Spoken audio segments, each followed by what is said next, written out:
Entonces ayer nos habíamos quedado aquí.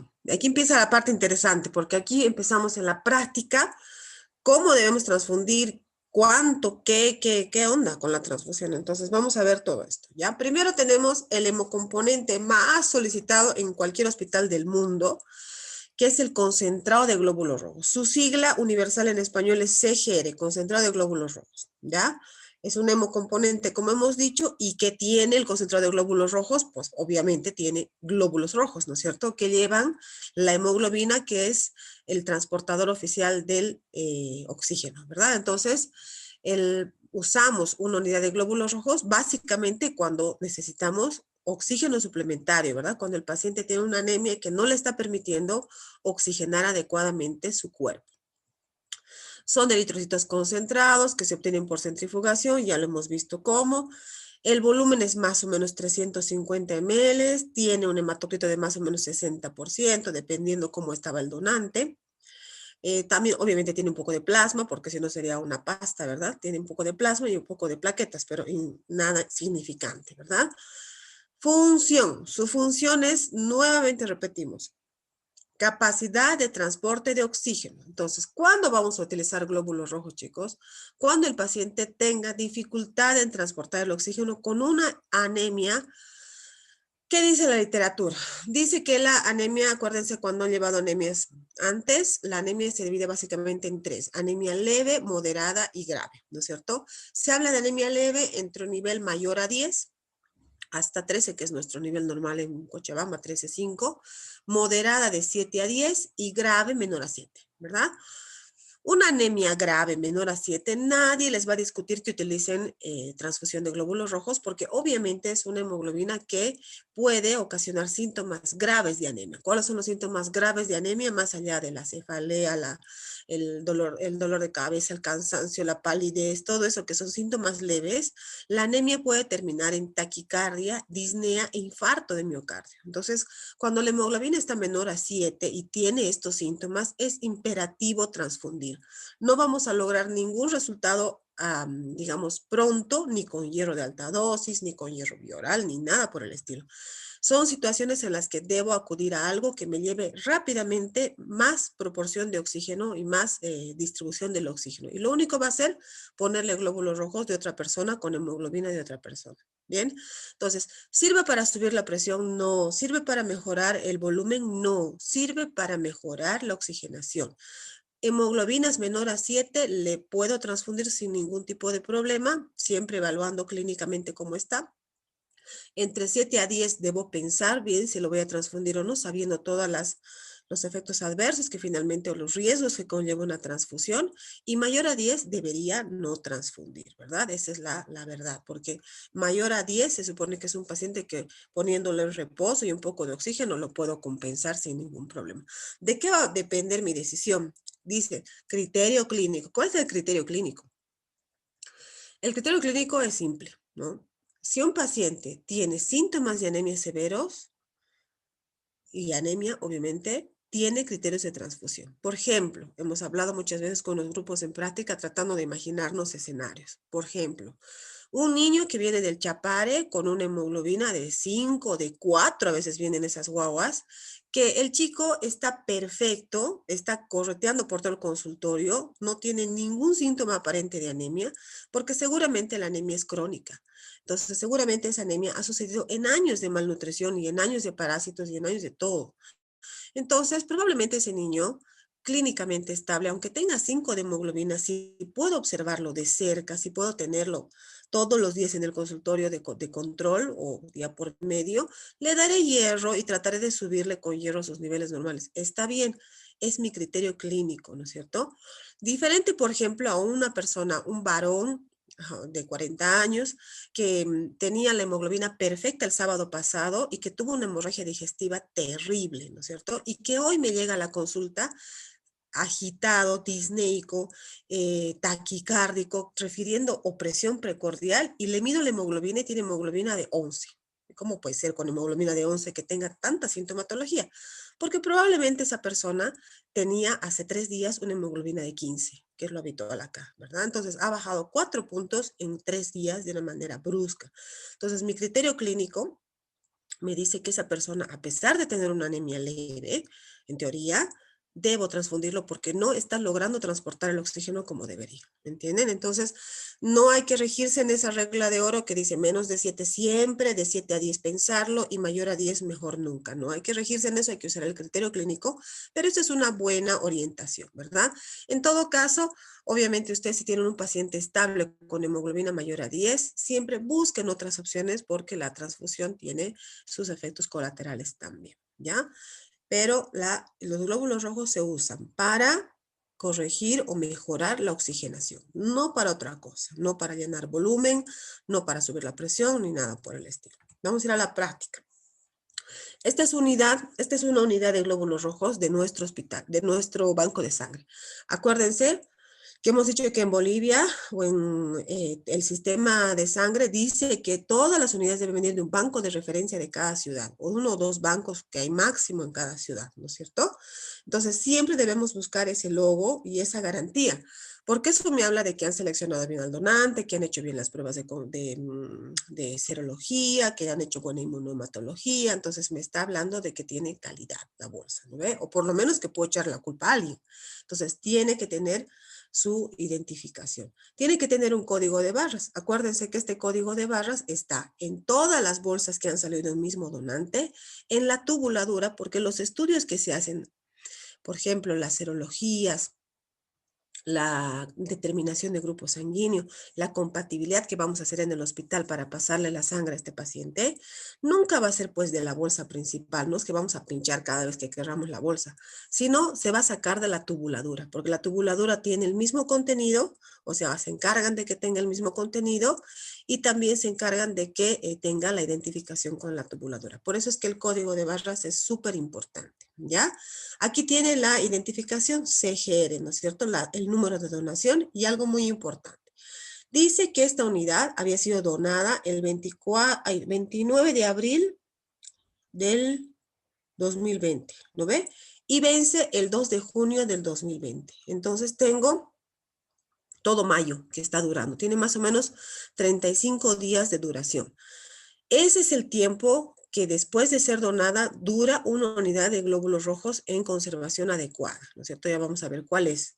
Entonces, un glóbulo rojo nunca va a durar pues 3 meses, 4 meses. Lo máximo que dura con un conservante especial que se llama manitol eh, es de 45 días. Después con el conservante normal, el citrato normal, dura no más allá de 32, 35 días. Algunos bancos de sangre producen unidades que duran 25 días. Entonces, si yo soy, digamos, el que estoy ordenando las unidades para que me traigan un stock a mi hospital, no me voy a hacer un stock gigante, porque yo tengo que mover esas unidades sabiendo que se vencen más o menos en 30 a 35 días. Eso es lo que dura después de extraída. Tiene grande el grupo sanguíneo, chicos. Esto es muy importante identificar el grupo sanguíneo. Ahora, hay que saber también que el grupo sanguíneo, los dos grupos que identificamos, los dos sistemas de grupos sanguíneos que identificamos acá, es el grupo ABO y el grupo RH, ¿verdad?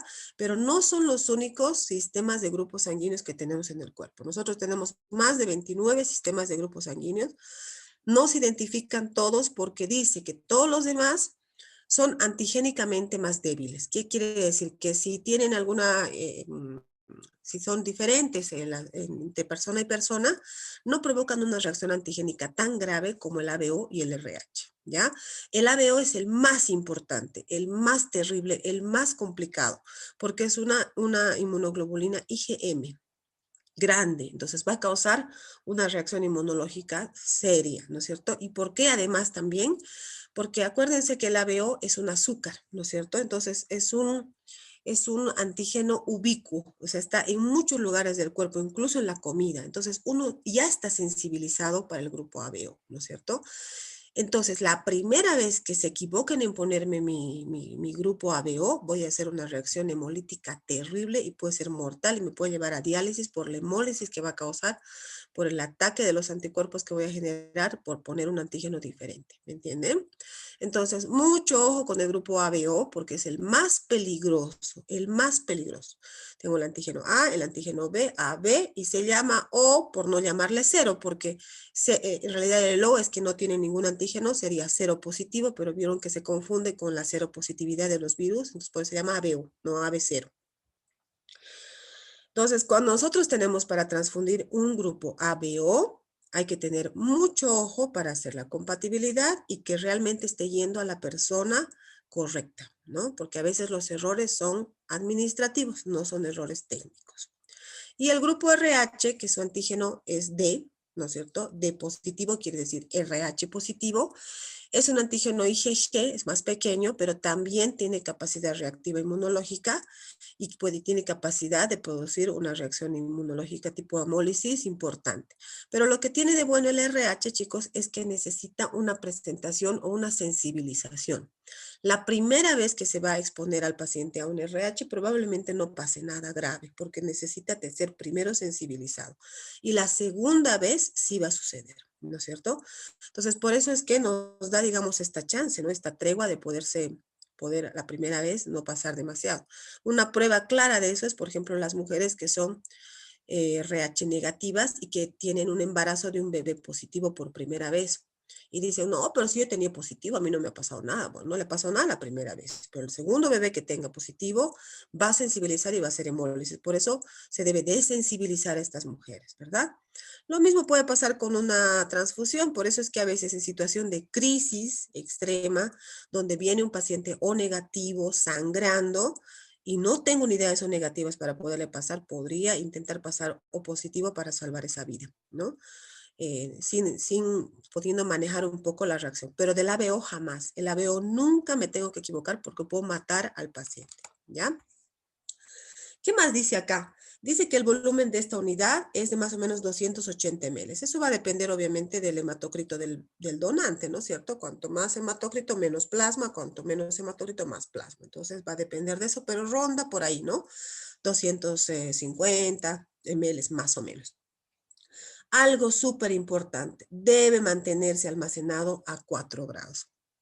Es decir, dura 35 días, como dice la bolsa, almacenado a 4 grados, ¿no es cierto? En el refrigerador, como el que tienen en sus casas, pero controlado con termómetros, con alarmas, con todo. Ahí debe permanecer, no se lo debe sacar.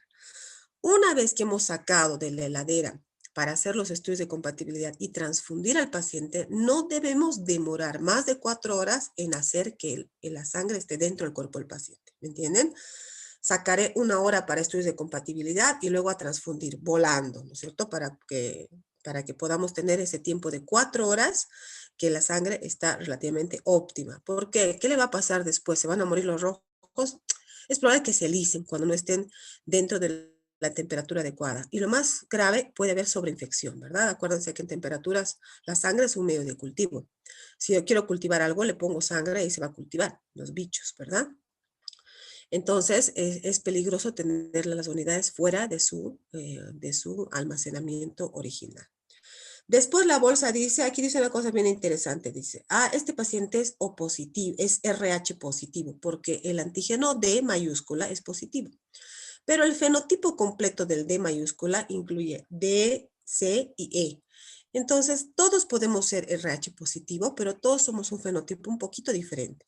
D mayúscula, D positivo, D grande, E grande, C grande, D grande, C grande, E chica. O sea, todo este pequeño fenotipo puede variar, seguir siendo positivo, pero puede variar entre cada uno de nosotros. Eso alguna vez puede representar una posibilidad de reacción inmunológica, muy rara vez. Pero el banco de sangre debe hacer el fenotipo completo de cada persona o de cada donante. Además dice aquí que los anticuerpos irregulares son negativos, ¿no es cierto? Ya vamos a ver qué es eso, ahora les voy a explicar. Además dice que le han hecho serología, como hemos hablado ayer, ¿se acuerdan? Le han hecho serología para sífilis por RPR, ¿no es cierto? Que no es lo mismo BDRL, por RPR. Le han hecho Chagas por 2, Chagas High y Chagas ELISA. Entonces, aquí en Bolivia está normatizado que cuando yo quiero detectar Chagas para donación o para un paciente X, debo determinar Chagas siempre por 2 pruebas, ¿no es cierto? Entonces, debe hacerse siempre, también para diagnóstico.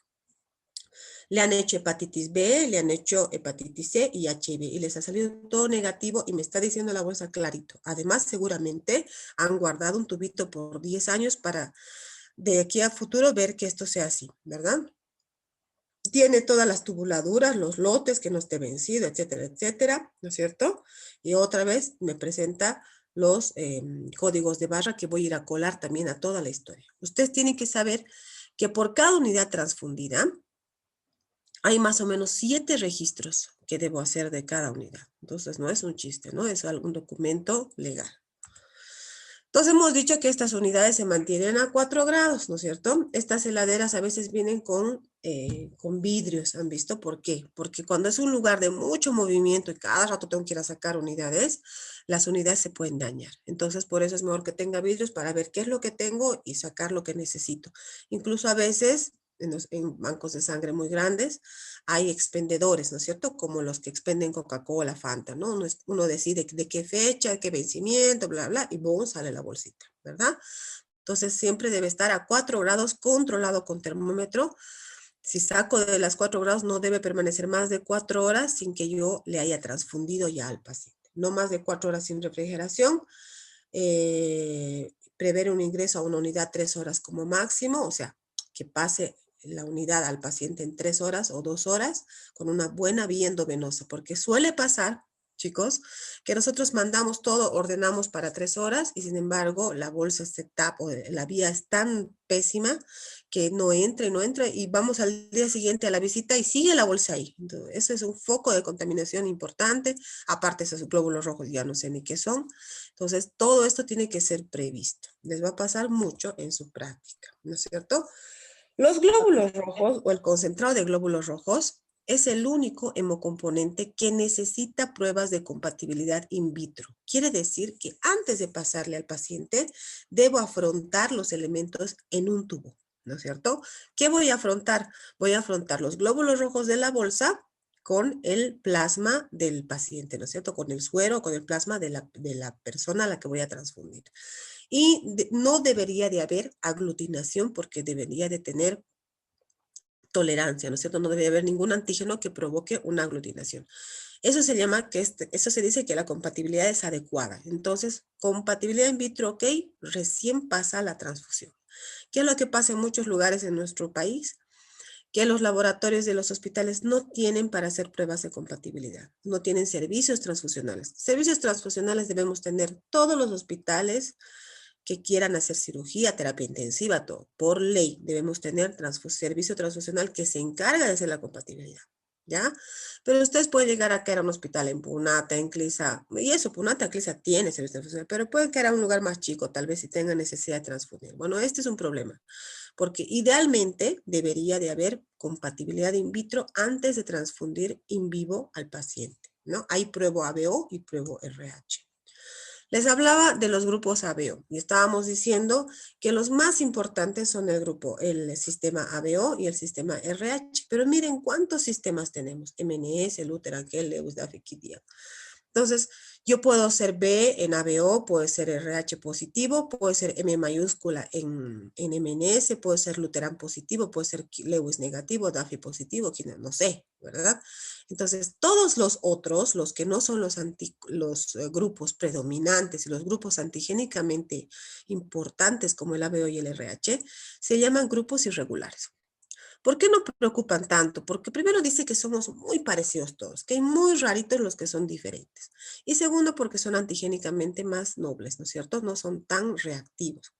Pero como ustedes han visto en la bolsa, había, ¿no es cierto? Una cápita que decía anticuerpos irregulares, negativo. Entonces, ¿qué hacen? En el banco no es que les hacen a cada donante todos sus grupos sanguíneos, sino que hacen un pool. Pool se llama cuando juntas varias muestras en una sola, ¿verdad? No, una mezcolanza. Y a ese pool de todo el día de donantes, por ejemplo, han venido 30 donantes hoy. Saco un puchito de cada donante y a ese tubito de mezcla de los 30 donantes le hago anticuerpos irregulares. Si uno sale positivo, tengo que desdoblar los 30 porque alguno de ellos está siendo irregular, ¿no es cierto? O sea, me va a hacer una reacción con alguna bolsa o la voy a clasificar por lo menos para saber qué es. pero se hace de alguna manera. En otros países todos los donantes tienen bien clasificados todos sus grupos sanguíneos, todos sus fenotipos, ¿verdad? Aquí se hace por pulse porque es caro. Todas las cosas que le hacemos a la sangre va a repercutir en el precio de la bolsa, ¿me entienden? Podemos también hacer biología molecular. Yo voy a hacer HIV molecular, voy a hacer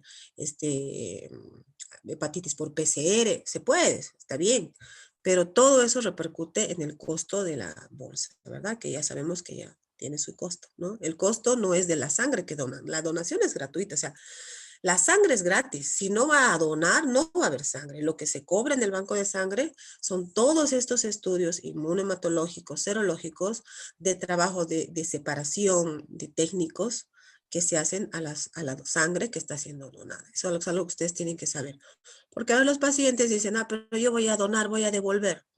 Sí, va a devolver la sangre que otra persona donó para su familia, pero el costo, bueno, tiene un costo que no lo ponemos nosotros, lo pone el Programa Nacional de Sangre, ¿ya? Bueno, esto es algo requete importante y siempre tienen que tenerlo en su celular, porque a veces en el peor momento uno se atufa y no sabe cómo es la cosa, ¿no es cierto? Pero en el grupo sanguíneo del concentrado del glóbulo rojo es sencillo, ¿no es cierto? ¿Qué tenemos que saber? Primero que voy a hacer la compatibilidad in vitro para estar segura de esto, ¿verdad? Pero sin hacer la compatibilidad in vitro ya sé yo que los grupos, el O se llama universal, ¿verdad? Porque como no tiene ningún antígeno, es cero, es inofensivo. Entonces yo le puedo dar al O, al A, al B o a la B.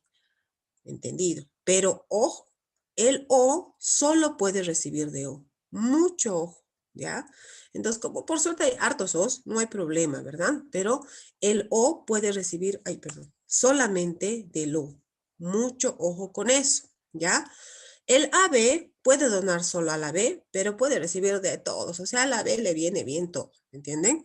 Pero el O no. El O debe recibir solo del O. Entonces, chicos, cuando ustedes estén en un hospital y estén a cargo del turno y se estén transfundiendo unidades y las unidades sean A, B o AB, denle una mirada extra. Una unidad que está viniendo A para un determinado paciente que se supone que es A, ¿no es cierto? Entonces, no puede pasarse a un paciente que es O, lo puedo matar, ¿me entienden? Entonces, tienen que averiguar, ¿este paciente ha sido compatibilizado? Sí, este paciente es el mismo que se ha compatibilizado en la tarde, sigue en la misma cama, no lo han trasladado de cama, es el mismo nombre, revisen, porque esa puede ser una complicación transfusional seria por un problema administrativo, ¿me entienden? Está todo bien compatibilizado, bien determinado el grupo, pero se han equivocado porque el paciente se mudó de cama o se equivocaron en ponerle el nombre, cosas así pasan mucho. Entonces, si la unidad que está yendo a transfundirse es O, bueno, como mucho, ¿qué va a pasar? Le van a pasar a una A, un B o una B y punto, porque al final no le va a pasar nada porque la unidad O es inofensiva para todos, ¿verdad? Pero la unidad A, B o AB, denle una mirada extra siempre, porque eso es mortal. Si le pasa de eso, el paciente, ¿qué va a sentir? Primero va a sentir una agresión inmediata. Se va a empezar a pasar la unidad incompatible ABO, que es grave, incompatible ABO, y el paciente va a empezar a sentir dolor de pecho, sensación de muerte, lisis masiva de sus glóbulos rojos, ¿verdad? Y va a decir, algo me está pasando, me siento mal, sensación de muerte, describe el texto, ¿verdad? Entonces, lo primero que deben hacer es cortar. Eso es lo primero que deben hacer. Frente a cualquier reacción adversa transfusional, ya sea febril, hemolítica, no hemolítica, simple de alergia, nada más, primero se corta y después se averigua qué está pasando, ¿no? Entonces, esto es algo muy importante que aunque ustedes no crean, médicos especialistas a veces responden. ¿Qué hay que hacer cuando hay una reacción transfusional? Llamar al servicio transfusional, llamar al hematólogo, llamar al banco. Está bien, llamen a todo el mundo, pero suspendan la transfusión de inmediato, ¿no es cierto? Si tienen un un fisiológico limpio, sin agregados, metan el fisiológico para que empiece a lavar un poco todo lo que puede estar haciendo en el cuerpo. Eso es algo básico, básico. Y el RH es más facilito, ¿verdad? El RH positivo dona al positivo y el negativo puede donar a cualquiera porque es totalmente inofensivo, no tiene RH. Entonces, esto está entendido. Yo sé que ustedes parece que lo saben de memoria, pero cuando llega el momento se atufan, ¿verdad? Entonces, ojo con las unidades A, B y AB. que son las más agresivas, las más peligrosas, y las unidades O en general son inofensivas, ¿ya? ¿Qué es esto? Esto es un filtro desleucocitador. Es un aparatito que es como un... Ay, ¿qué se llama esto? Ay, ¿cómo se me va a ver? Estoy mal, chicos. Ya no me acuerdo ni las palabras. Es como un... ay, no me voy a acordar. Pero tiene canales por todo lado donde los glóbulos rojos tienen que pasar por aquí, ¿no es cierto? Para poder ser transfundidos al paciente. O sea, filtran por una especie de circulación por agujeritos donde se quedan los glóbulos blancos, ¿ya? ¿Por qué queremos que se queden los glóbulos blancos? Por eso se llama desleucocitador. Porque los glóbulos blancos que están en esta bolsa, pues acuérdense que esto tiene un poco de plasma y en el plasma hay algunos glóbulos blancos. Hay pacientes a los que no puedo pasar glóbulos blancos de otra persona porque son los glóbulos blancos, sobre todo los linfocitos, los que producen reacciones de sensibilización y crean anticuerpos, ¿me entienden? Y hay pacientes que no pueden crear anticuerpos, que no deben crear ningún anticuerpo. Por ejemplo, un paciente renal que está esperando su trasplante hace 5 años, finalmente encontró su donante, le quiso donar, le van a sacar su riñón, ya está la cirugía de trasplante definida, tiene una anemia severa como todos los renales y ¡boom! Le transfunden una unidad de glóbulos rojos. Y no tienen el cuidado de transfundirle con filtro o irradiado. La irradiación también hace que se mueran los linfocitos. Y lamentablemente entra un linfocito a su cuerpo y desencadena una reacción de un anticuerpo. Y ese anticuerpo maldito lo que hace es rechazar ese riñón. ¿Me entienden? Entonces, mucho ojo con las transfusiones a gente que va a recibir trasplantes. No deben transfundirse glóbulos rojos alegremente. Hay que utilizar filtros desleucocitadores o irradiación o las dos cosas, ¿ya? Tanto gente que va a recibir trasplante pre, post, intra, gente que va a neonatos que tienen su sistema muy inmaduro y pueden adquirir anticuerpos. Politransfundidos, gente que se transfunde muchísimo, un buen día va a ser un anticuerpo y no va a poder mejorar con transfusiones. Es decir, las transfusiones van a ser inefectivas por culpa de un anticuerpo, ¿no es cierto? Entonces, mucho ojo con eso. Para eso tenemos estos artefactos que son los filtros desleucocitadores. Bien. Entonces, ya vamos a pasar a plasma. Repasando glóbulos rojos. Puntos cruciales primero. Los glóbulos rojos sirven para mejorar la oxigenación, no sirven para otra cosa. Deben mantenerse a 4 grados y si se lo voy a sacar de 4 grados, no durar más de 4 horas en todo el proceso de la transfusión, incluida la compatibilidad. Duran a 4 grados almacenados, duran más o menos 30-35 días dependiendo del anticoagulante y el conservante. Y cuándo debo indicar cuando tienen anemia. Bien, entonces, ¿cuál es la dosis? No existe una dosis estándar, sino la dosis se la va manipulando en función de este conocimiento. Una unidad de glóbulos rojos sube la hemoglobina de 1 a 1.5 miligramos por decilitro. Quiere decir que si yo quiero sacar a un paciente que tiene 7 de hemoglobina de su situación de riesgo y llevarlo a 9 para que ya no tenga riesgo de infarto, riesgo de disnea severa, riesgos graves de la anemia, entonces puedo pasar 2 unidades. Pretender que con esas 2 unidades al día siguiente tenga 2 puntitos más. Pero esto es cuando un paciente está estable. Si un paciente está sangrando, todo lo que le pongas se va a salir, ¿no es cierto? O sea, es relativo. Pero, ¿cuál va a ser mi criterio de transfusión? Sabiendo que una unidad sube 1.5. Entonces, hay dos tendencias. Hay tendencia restrictiva y tendencia liberal de la transfusión. La liberal quiere decir, le voy a dar hasta que esté 12 de hemoglobina, ¿no es cierto? Eso se hacía antes. Porque antes no se conocían los efectos adversos de la transfusión y no se valoraba tanto el sistema inmunológico, ¿verdad? Es un trasplante finalmente. Y de a poquito se han ido dando cuenta que aumentaba la mortalidad, que aumentaba muchas cosas transfundiendo desmedidamente y creció la línea de transfusión restrictiva, que dice que un paciente hospitalizado, estable con oxígeno, puede estar con una hemoglobina de 9 sin problema, ¿no es cierto? O sea, se transfunde solo hasta 9, ¿ya? Entonces, que eso es lo correcto, me parece. ¿En quiénes no debo aplicar restrictiva? En los infartados cardíacos que necesitan buena hemoglobina y en los oncológicos, ¿no es cierto? Que en general necesitan para tolerar su quimio hemoglobinas mayores a 10. El resto de los pacientes, un apendicitis, un accidente, qué sé yo, puedo manejarlo hasta 9 y punto. ¿Ya? Entonces, ¿cómo lo voy a indicar? Fácil, pongo. Transfundir 2 concentrados de glóbulos rojos EB, cada uno en 3 horas. Acuérdense que 4 es lo máximo que puede estar afuera. Si es muy viejito, no va a tolerar el volumen, se va a encharcar el pulmoncito, no va a movilizar bien su volumen, 3 horas. Si es una persona joven, lo puede pasar a chorro.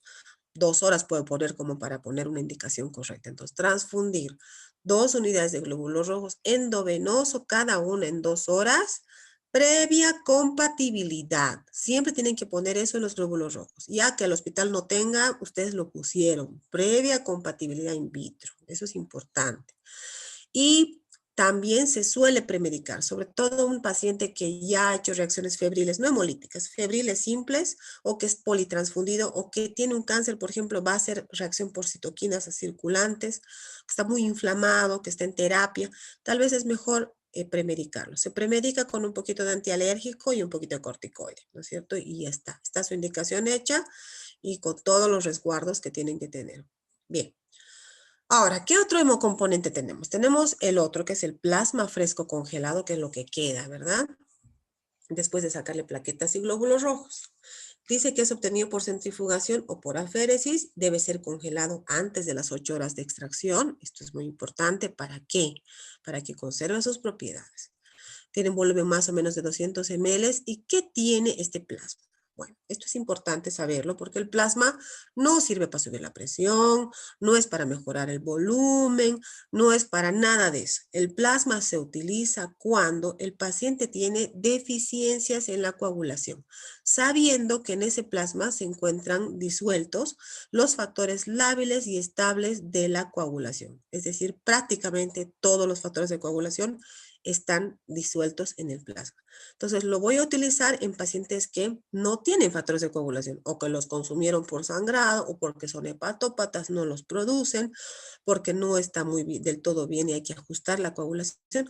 En ese contexto voy a tener que hacer. Entonces, ¿qué laboratorio voy a necesitar para saber esto? Para transfundir en glóbulos rojos necesito hemograma, ¿verdad? Porque necesito hemoglobina. Entonces, para transfundir plasma necesito PT y APTT. Debo tener una base y decir, sí, miren, el tiempo de protrombina y el tremo de tromboplastina están alterados. Uno mide la vía extrínseca, otro mide la vía intrínseca. Entonces, ya saben. Entonces, debo tener PT y APTT, ¿verdad? Para que yo sepa que realmente ese paciente tiene deficiencias. O bien, en un contexto de emergencia, de shock hemorrágico, capaz que ya viendo que está con shock hemorrágico, puedo pasar igualmente porque sé que se están perdiendo los factores de coagulación. Pero en mi cabeza tiene que estar que voy a pasar plasma en un paciente que no puede coagular solito, ¿no es cierto? No le falta factores de coagulación. Entonces, le voy a aportar de otra persona, ¿ya? Fuente de factores de coagulación. Este sí tiene una dosis. La dosis es de 10 a 20 ml por kilo. Si ustedes calculan para una persona estándar de 70 kilos, le va a salir, bueno, nunca vamos a, la unidad de glóbulos rojos tiene como 200 ml, nunca nos va a salir una sola unidad, ¿me entienden? Siempre nos va a salir por lo menos 3 a 4 unidades para transfundir por paciente. Esa es la dosis. Transfundir un plasmita es medio chistoso. A veces lo hacemos por si acaso, ¿no es cierto? Pero una dosis verdadera es 10 a 20 ml por kilo del paciente, lo que implica que sean 3, 4, 5, 7 bolsas de plasma fresco congelado. La conservación. Esto debe conservarse en congeladoras, como su nombre lo dice, a menos 30 grados o hasta menos 20. Eso es el tope. Más caliente que eso, no. Entonces, congelado a menos 30 grados va a durar un año. ¿Ya? Entonces, esto sí me puedo hacer un stock. Si estoy trabajando pucha en Cuchumuela, me haré traer buena cantidad de plasma para que pueda tener, ¿no es cierto? Porque dura un año. Entonces, una vez descongelado, lo mismo que los glóbulos rojos, debo utilizarlo en las 4 horas que siguen, porque si no, pierde sus capacidades de coagulación y además se puede contaminar, ¿no es cierto? Entonces, de que voy a descongelar, en las 4 siguientes horas debo utilizarlo. Vamos a ver cómo. Y aquí tenemos al plasma, ¿no es cierto? Su denominación plasma fresco congelado. Miren, esta se ha sacado el 6 de mayo del 2019 y ha vencido el 6 de mayo del 2020. Entonces, ha durado un año, ¿verdad? 177 ml y su almacenamiento que dice, no menos 20 grados o menos 30 grados, no menos, o sea, no menos de 20 grados, ¿verdad? Lo mismo, toda su determinación de antígenos, de grupo sanguíneo, de serología y todo lo mismo, ¿verdad? Entonces, ay, no sé dónde está, creo que esto está aquí. Ahí está. ¿Cómo se congela? En un congelador a menos 20 o menos 30 grados. Ahí está congeladito. ¿Cómo se descongela, chicos? Primero, tengo un paciente que es un hepatópata, que tiene una cirrosis maldita y le ha dado apendicitis y tienen que operarlo de inmediato. Veo sus niveles, su hepatograma, tiene todo el hepatograma mal. Y obviamente como el hígado produce factores de coagulación, tiene el TP y el APTT prolongados. Entonces estoy decidida a transfundirlo. Qué sé yo, pesa 60 kilos, he decidido transfundirle 5 unidades. Bien. ¿Cómo voy a hacer? Voy a descongelar, ¿no es cierto? ¿Cómo debe ser la descongelación? La descongelación debe ser controlada a 37 grados. Este equipo que ustedes ven aquí se llama baño María. Se usa mucho en los laboratorios porque muchas reacciones se hacen a la temperatura del cuerpo, que son 37 grados. Entonces, como ven, es un equipito que tiene agua y que voy a meter a los plasmas ahí adentro a nadar, y esta agüita está a 37 grados. Y por más que yo la enfríe, siempre se va a ir la temperatura a 37 grados. O sea, es descongelación controlada, ¿verdad? Solo así puedo asegurar de que cuando estén descongelados tengan sus propiedades de coagulación, ¿ya? Solo así.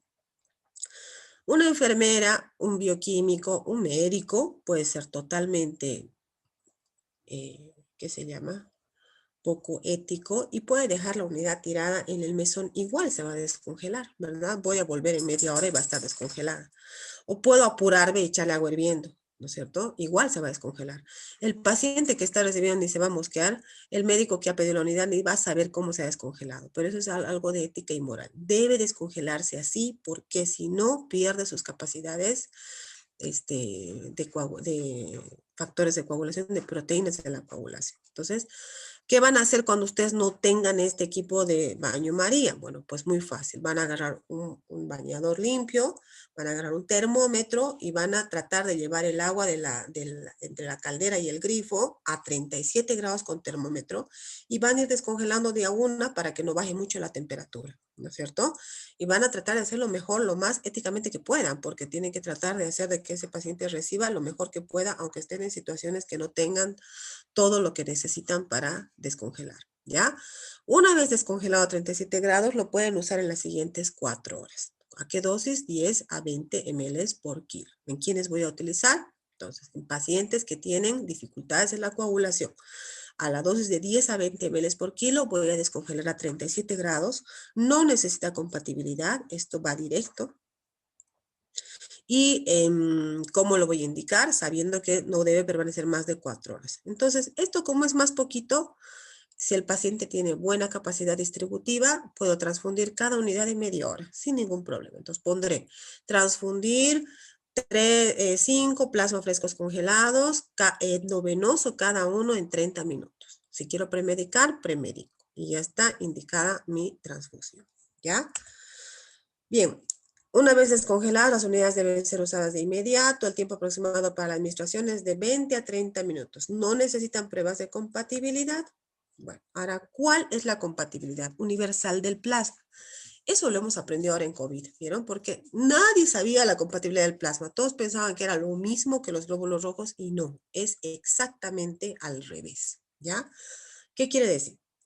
Quiere decir que un paciente del grupo O, ¿ya? Acuérdense del O de los glóbulos rojos, solo recibía del O. Pero el O del plasma puede recibir de todos, ¿ya? Pero el AB del plasma solo puede recibir del AB. Entonces, esto convierte al AB en el universal. Miren, el AB puede dar a todos. Entonces, es exactamente al revés que los glóbulos rojos. El AB es el donante universal y el AB puede recibir solo del AB. ¿no es cierto? Y el O puede recibir de todos, ¿ya? Ténganlo en su celular siempre porque a veces tienen que decidir. Ahora, por suerte, los plasmas, como les he dicho, que duran un año y no se usan demasiado, hay mucha oferta, ¿no es cierto? Entonces, si tienen oferta, es mejor que transfundan el mismo grupo. Se llama isogrupo eso. Mi paciente es B, le transfundo B. Mi paciente es A, le transfundo A. En plasma, traten de hacer isogrupo, así no se meten en problemas, ¿ya? Y cuando quieran hacerse un pequeño stock para cualquier emergencia, bueno, su stock va a tener que ser AB, porque el AB es el donante universal. ¿Se dan cuenta? Entonces, vamos, eso es algo muy importante. También rige para los crioprecipitados. Vamos a ver los crioprecipitados. El crioprecipitado no es nada más que un plasma descongelado, vuelto a centrifugar y se saca el crioprecipitado. El precipitadito es más chiquitito, tiene 15 a 20 ml, es rico en fibrinógeno. Igual dura un año, es más o menos lo mismo que el plasma. Pero esto me puede servir para pacientes pediátricos, por ejemplo, para no pasar mucho volumen y tener buena efectividad. Me puede servir para pacientes que tienen hemofilia 8, ¿no? Porque tiene buena cantidad de factor 8. Me puede servir para un paciente que está entrando en coagulación intravascular diseminada, necesita más factores de coagulación para poder superar ese consumo de factores de coagulación. Bueno, puedo utilizarlos en muchos contextos, pero lo tengo ahí disponible, hay bastante y nadie lo usa. Cuando queremos mejorar el fibrinógeno es ideal, ¿ya? Y se conserva igual y se administra, bueno, más o menos una unidad por cada 10 kilos. O sea, el crioprecipitado se administra más o menos como las plaquetas. Si el paciente pesa 60, podría pasarle 6 unidades de crioprecipitados. Es muy poquito, ¿ya? Muy bien, entonces estamos ahí. Y tenemos el último hemocomponente que se llama concentrado de plaquetas. CPQ es su denominación universal, ¿ya? Son plaquetas, son plaquetitas concentradas que se han obtenido después de la centrifugación de un donante múltiple o bien por aféresis de un donante único, ¿no es cierto? El donante múltiple son esas bolsitas que hemos producido de cada donantito, un poquitito de plaquetas cada día, no sé, cada donante, ¿verdad? Muy poquito volumen, 50-70 ml. ¿Cuál es su función? Obviamente su función es mejorar el número de plaquetas o la función. Por ejemplo, un paciente que está bajo el efecto de la aspirina, su número es adecuado, pero no logra dejar de sangrar porque está dañada su función, porque tomaba aspirina, entonces tengo que pasarle plaquetas. O definitivamente un plaquetopénico severo, postquimio, posttransplante, infectado plaquetopénico, necesito mejorar su coagulación, su hemostasia primaria, ¿verdad? ¿Qué laboratorio necesito? Un hemograma para saber cuándo debo transfundir. ¿Cuándo debo transfundir? Bueno, esto es muy variable, es algo bien difícil de decidir. Se dice que menos de 50,000 plaquetas es un nivel que yo debo darle una mirada extra, ¿no es cierto? Menos de 50,000 plaquetas. Si sangra o si tiene fiebre, debo transfundir. No importa qué número está, pero debo transfundir porque la fiebre y el sangrado me está indicando que esas plaquetas que están en 50,000, en un ratito más van a estar en 20,000, en 10,000 y va a sangrar de la cabeza. Bien. Si no tiene fiebre, no tiene sangrado, es un paciente que esté estable, puedo esperar a menos de 20,000. Menos de 20,000 realmente es un número en el que todo el mundo está correcto si quiere transfundir para evitar sangrados espontáneos, ¿ya? Nosotros en hematología lidiamos mucho con plaquetopenias. Todos los días tenemos plaquetopenias porque les hacemos quimio, porque el paciente tiene leucemia, por mil cosas. Entonces estamos acostumbrados a niveles muy bajos de plaquetas, ¿no? Y transfundimos en general por debajo de 10,000. Por eso les digo, es algo muy variable. Pero ustedes tienen que saber que menos de 50,000, si tiene fiebre o sangrado, hay que transfundir. Menos de 20,000, aunque esté estable, es mejor transfundirle. Porque el sangrado que preocupa no es el sangrado de la nariz o de las encías, es el sangrado de la cabeza, ¿verdad? Bien, ¿cuál es la dosis? Ahora sí, esto quiero que por favor me puedan entender bien. De las plaquetas comunes, de esas que hemos visto producir en las fotitos, que se producen un glóbulo rojo, un plasma y una plaqueta. De esas plaquetas de donante múltiple que se llaman, la dosis es 1 unidad cada 10 kilos. Si el paciente pesa 50, hay que transfundirle 5. Esa es una dosis, ¿entienden? No nos sirve de nada, transfundan una plaqueta. Eso no va a pasar nada con eso. La dosis es una plaqueta por cada 10 kilos, ¿ya? Ojo con eso. Y otra cosa que es muy importante, su medio de conservación su medio de conservación es a temperatura ambiente o 22 grados, debe haber aire acondicionado, y en movimiento constante. Quiere decir que debo tenerlas en una máquina que hace este movimiento todo el tiempo, ¿no es cierto? Porque esa es la forma de conservación. ¿Cuánto duran? Hemos dicho que los glóbulos rojos duran 30 a 35 días. El plasma, un año, ¿verdad? Y las plaquetitas duran 5 días. Entonces, nunca voy a tener en stock, a no ser que sea un hospital realmente que tenga mucho plaquetopénico. Pero en general, las voy a solicitar cuando necesite, las voy a traer del banco y las voy a transfundir de inmediato, ¿verdad? Porque probablemente ni siquiera mi unidad tenga el aparato para poder conservar de manera adecuada. Entonces, cuando un personal del hospital o la familia va al banco de sangre a recoger las plaquetas, literalmente tiene que traerlas moviendo, chicos, porque ese es su medio de conservación, en movimiento. Si no tengo las plaquetas en movimiento por un largo tiempo, ¿qué es largo tiempo? Una hora, media hora tal vez, esas plaquetas pierden su función y le estoy pasando agua de mote, ¿no? Entonces, fíjense qué importante es el método de conservación y el método de descongelación en el plasma y en este caso el método de conservación en las plaquetas, en movimiento. Entonces, si en mi turno han dicho que hay que transfundir plaquetas, entonces yo pido, por favor, súbame las plaquetas o váyame a recoger las plaquetas del banco. Va al banco, trae las plaquetas, me entrega de inmediato o al personal de enfermería y yo tengo que asegurarme que esas plaquetas se transfundan de inmediato. No pueden quedar en el mesón de la enfermera porque la enfermera no le dio la gana o porque está ocupada en otra cosa. Es una prioridad. No pueden quedar las plaquetas sin moverse. O sea, llegan y se transfunden. ¿Cómo se transfunden? Una tras otra a chorro, porque es una cantidad ínfima. Entonces pongo, transfundir 7 unidades de plaquetas, CPQ, endovenoso, a una tras otra a chorro. Punto, ¿no es cierto? Y ya, de inmediato, ¿no es cierto? Una tras otra. Tenemos otro tipo de plaquetitas también que son las plaquetas por aféresis. Estas son las más capas que sacamos de un solo donante, un equivalente a 8 unidades de plaquetas comunes. Estas son las que usamos siempre nosotros para pacientes con plaquetopenias severas porque son muy eficientes y duran mucho tiempo más en el cuerpo, ¿verdad? Nos ayudan a evitar sangrados y evitar transfundirlo muy seguido. Entonces, estas plaquetas tienen un volumen de más o menos 200 a 300 ml, dependiendo cuánto se le haya podido sacar al donante. Igual, la pongo a chorro. Prefiero que entre volando antes de que se quede sin movimiento y pierdan su función, ¿ya? A no ser que el paciente sea muy lábil al volumen, tengo que moverlas mientras las estoy transfundiendo, no me queda de otra, pero debe ser en movimiento, chicos. Bien, ¿qué más? Y bueno, esto ya hemos dicho. Esta es la solicitud que toda la vida la van a llenar ustedes, ¿ya? Entonces, ni bien entren al internado, al primer día ya les van a pedir, interno pida 5 unidades de glóbulos rojos. Entonces, tienen que estar familiarizados con esta solicitud. De hecho, esta es la solicitud para todo el sistema nacional y les he dicho que no, que debe estar firmado por el médico tratante, porque este es el documento legal donde dice quién ha solicitado y quién estaba a cargo de la transfusión, qué médico.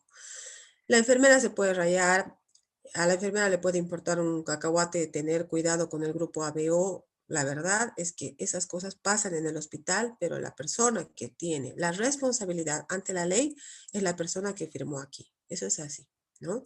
Entonces eso a veces pesa, porque cuando ha habido un error realmente garrafal en el transcurso de la transfusión y ha habido una consecuencia grave como una hemólisis masiva por una incompatibilidad ABO, ahí estamos en problemas, ¿no? Por eso hay que tratar de supervisar y más allá de supervisar, si ustedes llegan a un lugar que no tienen idea de la transfusión, hay que capacitar, ¿no es cierto? Hay que capacitar a las enfermeras, a los bioquímicos, a todos para que todos hablemos el mismo idioma y cada vez sea más fácil transfundir y no tengamos que estar pendientes de todo lo que están haciendo. Hay que sistematizar todo, ¿no es cierto? Poner todas las indicaciones, todos los pasos, 1, paso 2, en todo lugar para que nadie se equivoque. Hacer chequeos y rechequeos. Bien, entonces, ¿qué dice aquí? Primero, obviamente, identifica al banco de sangre como único productor de hemocomponentes. Aquí hay que poner de dónde, de qué hospital lo estoy pidiendo. Cada hospital pide para su hospital. Yo no puedo pedir del belga y mandar a transfundir en Los Olivos. No se puede. Cada hospital tiene sus propias solicitudes, más con sus loguitos aquí. ¿No ve? La fecha y la hora de la solicitud, el nombre del paciente, edad, sexo, peso. Acuérdense que esto lo van a llenar la primera vez y se van a acordar de esta clase. Porque, ay, ¿cómo era esto? Bueno, número de historia clínica, servicios, sala, cama, eso todo el mundo sabe, ¿no ven? Diagnósticos. Entonces aquí tengo que poner todos los diagnósticos. Cáncer de útero, sea CU, sea de cervix, Segundo diagnóstico, anemia secundaria. Tercer diagnóstico, prequirúrgico, histerectomía, por ejemplo, ¿no? Pero ¿cuál es el diagnóstico que me ha hecho llevar a la transfusión? Motivo de transfusión, no es lo mismo que diagnóstico. Entonces, yo le estoy transfundiendo porque tiene anemia severa sintomática. Es mi motivo de transfusión, no es que solo tiene anemia severa. Clínicamente está sintomática y merece transfusión. Puede ser también anemia severa, sangrado activo. Por eso le estoy transfundiendo, ¿me entienden? Entonces, una cosa es el diagnóstico y otra cosa es lo que me está haciendo llevar a la transfusión. Debe estar totalmente consignado. Debo saber si esa persona ya recibió transfusiones y si tuvo reacciones adversas, obviamente, ¿no ve? Porque si es que me respondo aquí, sí tuvo reacciones, bueno, ojo, ¿qué está pasando? Tiene anticuerpos regulares, tiene muchas citoquinas, le pondré más premedicación, le miraré más de cerca, le pondré más lento, algo haré, ¿no?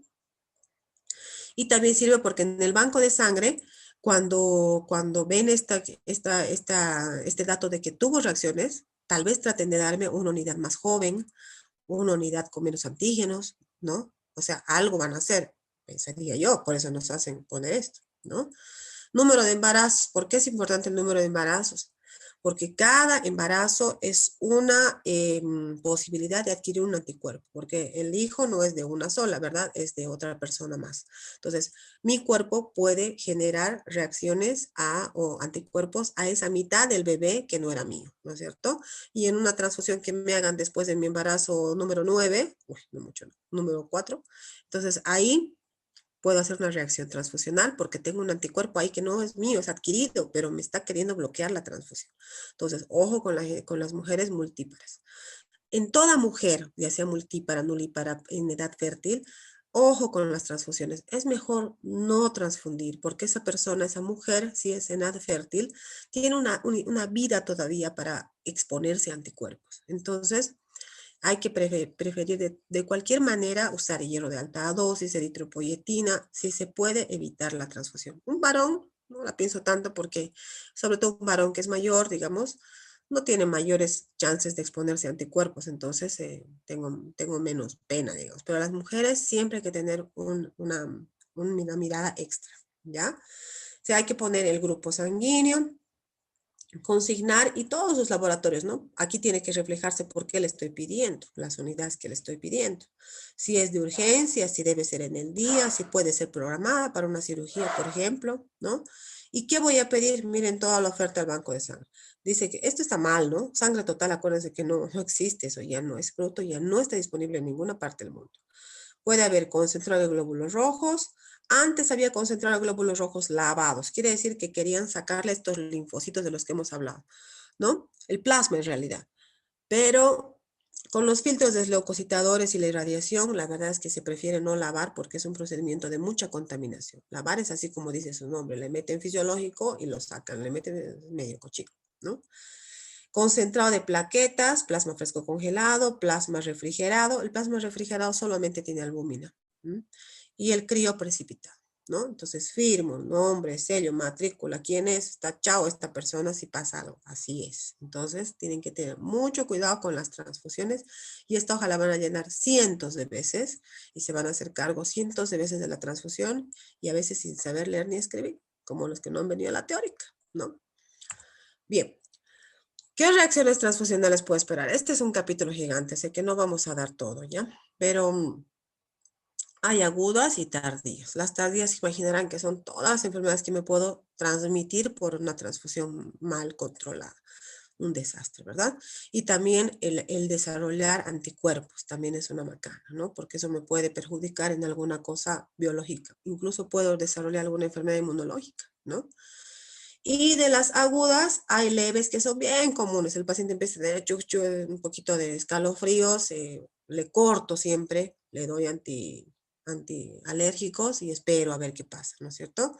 Y también puede pasar a una severa, la más fregada y la más horrible es la reacción hemolítica, ¿no es cierto? Febril hemolítica severa, que esa se da en el contexto de una transfusión ABO incompatible, ¿ya?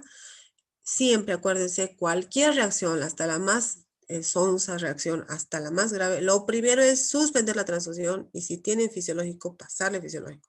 Y después Veo a quién llamo, veo qué muestras tomo, veo qué hago, ¿no es cierto? Pero lo primero es suspender, ¿ya? Eso es lo más importante. Miren este osito qué bonito. Y ahora vamos a pasar a una cosa súper importante más que quiero dejarles. Hoy día me van a aguantar un poquito porque no quiero quedarme sin que veamos esto. ¿Cuál era?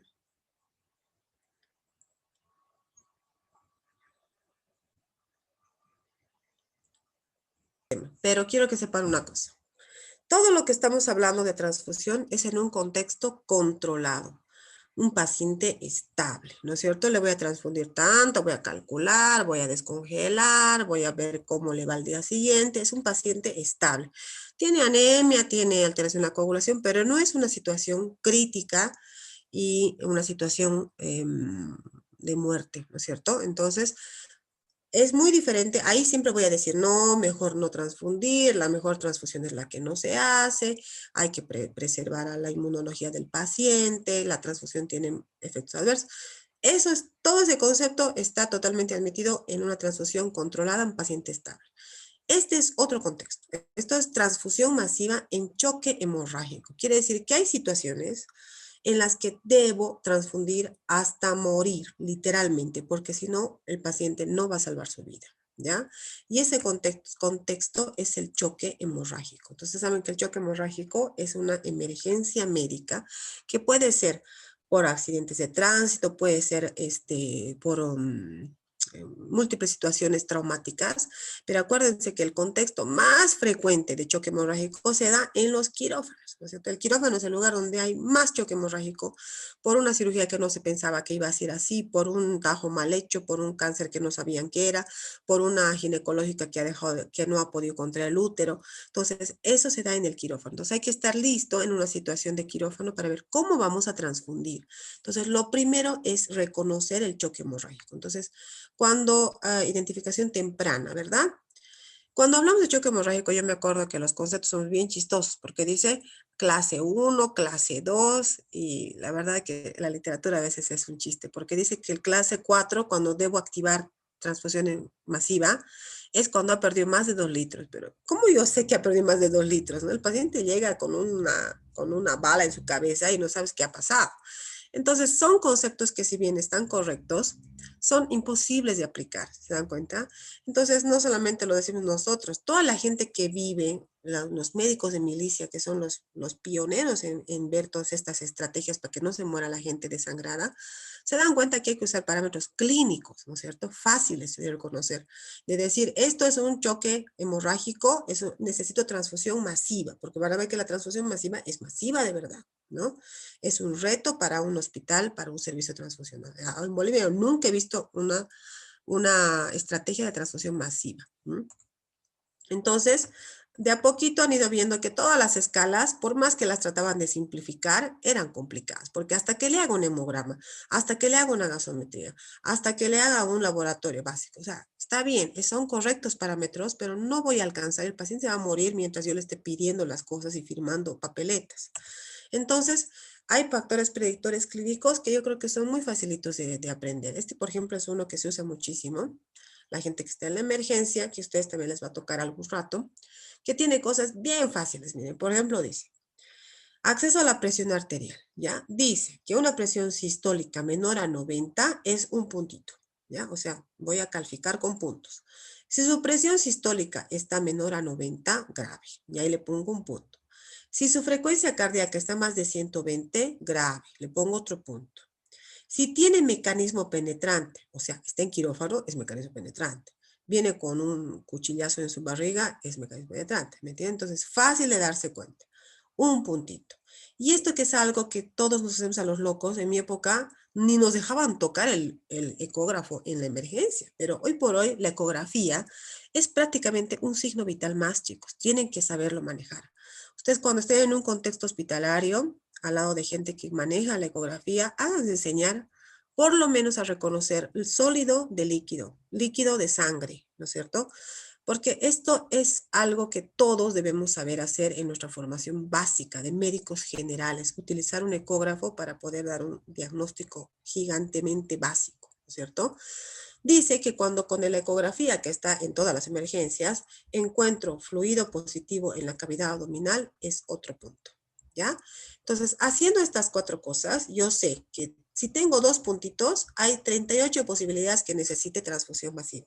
Si tengo 3, uy, ya me estoy preocupando, es 45. Y si tengo 4, llamen a servicio transfusional porque necesito transfusión masiva y ya, ¿no es cierto? ¿Qué es la transfusión masiva?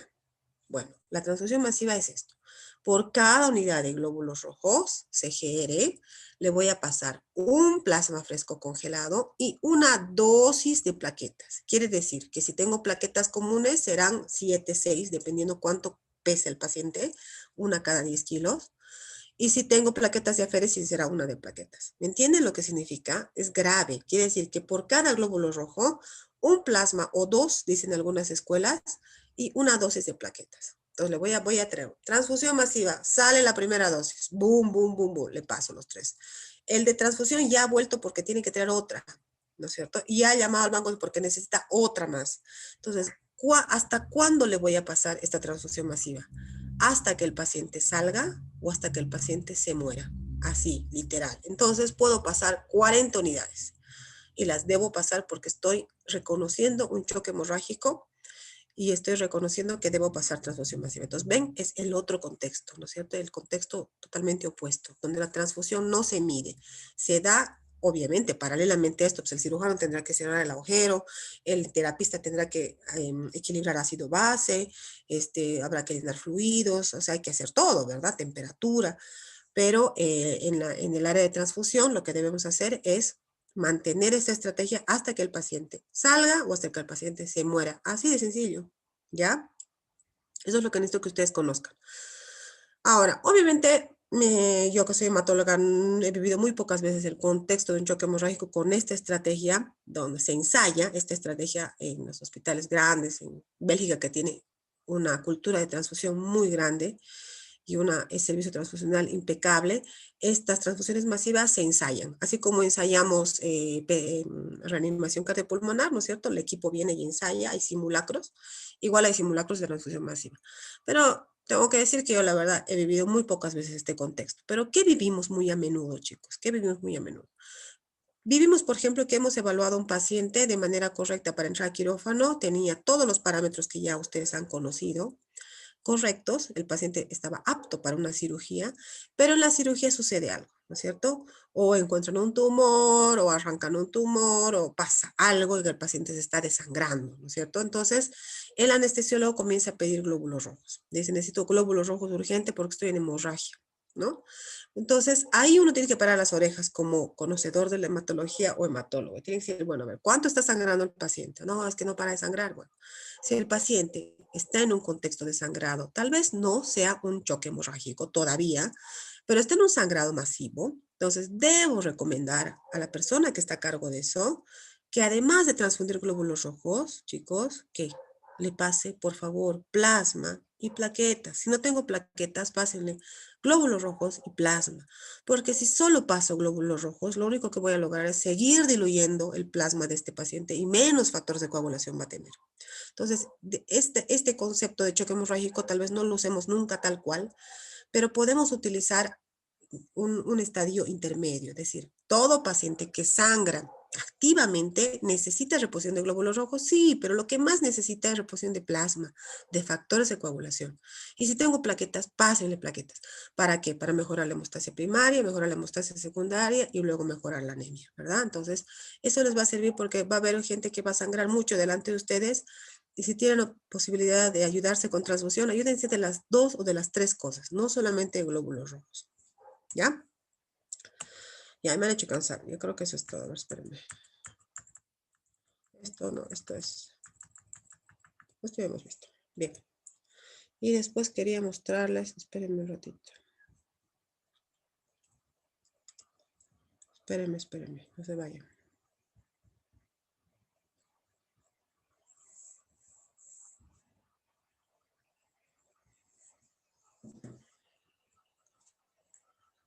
Que conserva las plaquetas. ¿Ven cómo se mueve? Eso quería mostrarles porque filmó esta mañana. Entonces, Así deben conservarse las plaquetas. Si no tienen esto, tienen que mover a mano. Y si no tienen eso, tienen que transfundir ya. No dejen nunca las plaquetas, son caras. Y transfundirle algo que no sirve para nada al paciente es algo que no se debe hacer. Eso es falta de ética, ¿no es cierto? Entonces, espero que hayan aprendido transfusión. Esto es un resumen, muy resumen, porque hemoterapia es una especialidad aparte. Pero quiero que comprendan la importancia de lo que es la hemoterapia en nuestro quehacer diario. Esto van a hacer todos los días y realmente cuando entren en internado van a ver que van a ir a la transfusión y hay que saber lo básico. Es bueno tener siempre un texto, un libro de transfusión básica, hay muchos, para tener y actuar de manera correcta frente a cualquier tipo de evento de transfusión. Mañana vamos a hacer trasplante, que va a ser la última clase. Vamos a tratar de terminar en una porque es un poco largo. Y si no será hasta el jueves, pero ya mañana culminamos con trasplante médula ósea. ¿Está bien? Está bien, doctor. Bueno, chicos,